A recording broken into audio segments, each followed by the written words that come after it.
Now, parents, beware. With disturbing reports emerging of WhatsApp channels sharing explicit content featuring minors, it's time to take a closer look at what your child's online activities are. Emma Sedler, who's a founder of the digital law company, is sounding the alarm, urging parents to monitor their kids' WhatsApp accounts in order to ensure their safety in the digital world. And Emma joins us now to talk more about this. Emma, thank you so much for joining us to speak about what is, of course, very important. So first off, let's just start, because I must say, my worry when I heard this story at first was, I'm hoping that the parents are tech savvy enough to understand what is actually going on here. So let's start with the WhatsApp channels and what those are. So it's such an important conversation that we're having this morning. And to be honest, I work in the space and my job is children's safety on social media. And I really didn't understand how these WhatsApp channels worked until very recently. So in simple terms, we have on WhatsApp the ability to have conversations.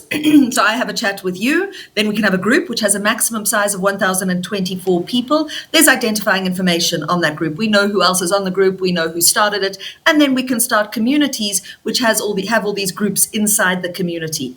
Now, what a channel is if you go bottom left of your WhatsApp app, there's a little section that says updates. That's where we see what people are sharing as their status, as their story, but it is the area where you will also find the channels. Now, when it comes to the channels, you can create an account with absolutely no identifying information. So I could say, everybody, here's the link to my WhatsApp channel, and then I found WhatsApp channels that have 35 million people following them.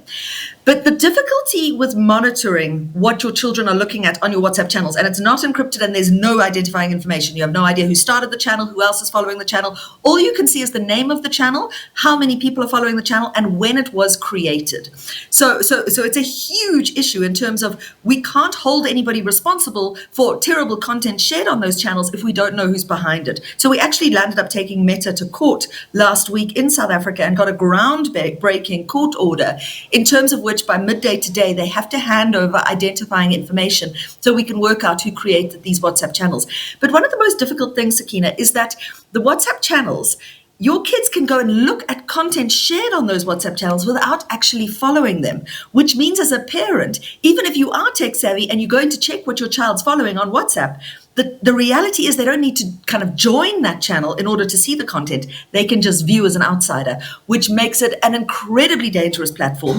What we're seeing from Meta, from WhatsApp LLC, is that they are not taking steps to correctly manage and respond to reports of inappropriate, illegal, indefensible content being shared on those WhatsApp channels. And so we're in a situation that once your child is on WhatsApp, they're able to see content which really, sometimes is totally illegal, sometimes is really only appropriate for 18 years up. And as you say, Emma, it's very dangerous, but also, of course, very scary, not just for parents, but also for the children themselves. So what steps can parents then take to effectively try and monitor their child's online activity and ensure their safety? Well, there are various apps you can download which help with parental controls. The most important line of defense against all of the online harms affecting our children are active, involved, engaged, aware parents, understanding the platforms. Now, that doesn't mean you have to go and play Fortnite for 4 months before you let your kid play. It's really a question of Googling it, asking all of the unbelievable academics and thought leaders working in this space about the issues, about the risks. Is this age appropriate? So having conversations about ground rules, things around, what the laws are. Rourke, my colleague, and I have just written a new book. It's called Don't Mess Up Online. And it's almost like the K53 to owning a smartphone, right? Before you're allowed to drive a car, which is a dangerous thing, you've got to learn the rules of the road. And so too with the rules of the digital highway, as cheesy as that sounds.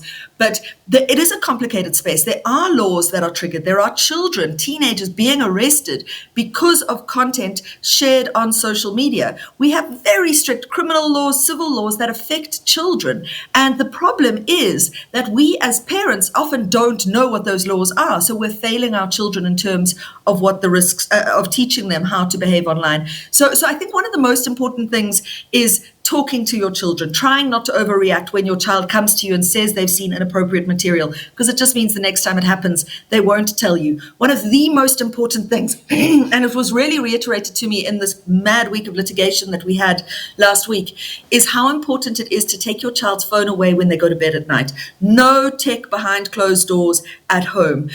So many of the so-called drops that were happening that were sort of the focus of the lawsuit that we brought, where children were sharing leaks of private sexual videos and photographs that were obtained illegally and were distributed illegally, mostly concerning children.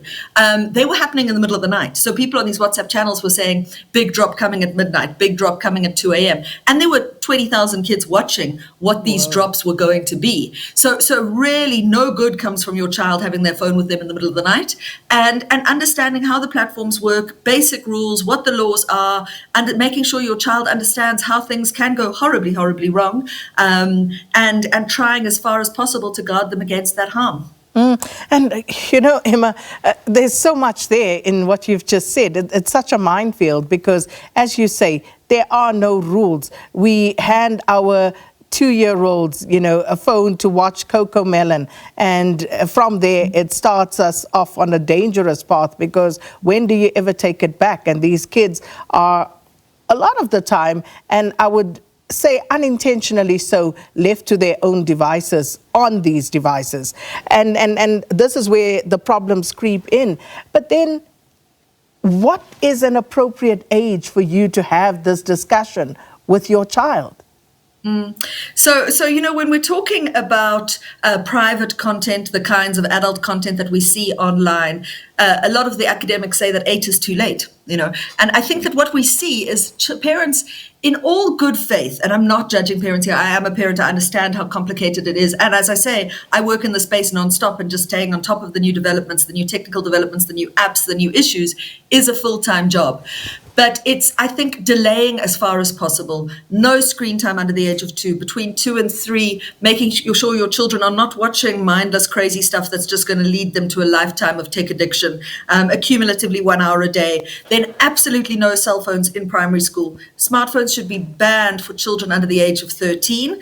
Not thinking that WhatsApp is safer than the other platforms, because I think so often parents in South Africa give their children a phone, give them access to WhatsApp. They'll say, oh, you know, Snapchat's too dangerous or TikTok's too dangerous for young children, but you can be on WhatsApp, so you can talk to your friends, so you can be in touch with me. But as we've shown, WhatsApp, despite having an age restriction of 13 years old, there is content on there which they're failing to manage. In simple terms, they are failing to manage that content on the channels. There's no mechanism to disable the channels. So do not think of WhatsApp any distinctly from Telegram, Snapchat, TikTok, any of the other platforms which people sort of know there's harmful content. And really, as far as possible, talking to your children. You know, there has been an international movement of the smartphone-free childhood. We've launched one in South Africa. People can go and have a look at sfc-sa.coza,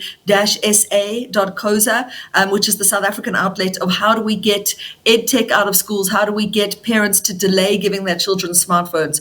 Really, as soon as your child has access to a smartphone, they're seeing very, very inappropriate material. That is the bottom line, right? There is no way we're going to protect them from seeing that content. So how old should your child be when you get them a phone? Well, when you're ready for them to go and access that adult content, right? So delay as long as possible. Certainly no smartphones in primary school, and delaying access to any social media until 16 years old would be first prize for me. Wow. Emma, what a conversation, and no doubt we'll be hearing more and following up with you given the deadline that was issued in that lawsuit last week. So Emma, we'll follow up with you, no doubt. That was founder of the digital law company, Emma Sadler, speaking to us about the dangers of children online unsupervised. And boy, is this a minefield. It's frightening. It is absolutely frightening. I mean, you don't know. You just think that you're okay.